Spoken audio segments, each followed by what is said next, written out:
Viral seorang pria dibilang mirip dengan aktor pria Jeffrey Nicole. Ia bernama Ahsan Maghribi atau disapa Ajan, pria 17 tahun asal Dumai, Riau. Ajan sendiri masih duduk di bangku SMA. Sosoknya mulai viral setelah unggahan video di akun TikTok miliknya @ika_botuy pada Selasa 15 Juni 2021. Tak main-main, videonya telah ditonton lebih dari 900.000 orang. Ajan mengaku senang saat banyak warganet menyebut dirinya mirip dengan Jeffrey Nicole lewat komentar di TikTok. Bahkan Ajan sendiri juga mengagumi sosok Jeffrey Nicole. Sejak menonton film yang dibintangi Jeffrey Nicole, Ajan mulai mengagumi sosok aktor itu. Ia mengagumi bakat akting sang aktor dalam beberapa film, padahal banyak teman sekolahnya yang menyebut dia mirip dengan Jeffrey Nicole.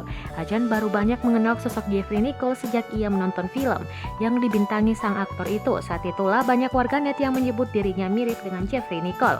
Sementara dari keluarga, kata Ajan, tak ada yang menyebutnya mirip dengan sang artis. Videonya pun banyak ditonton oleh orang.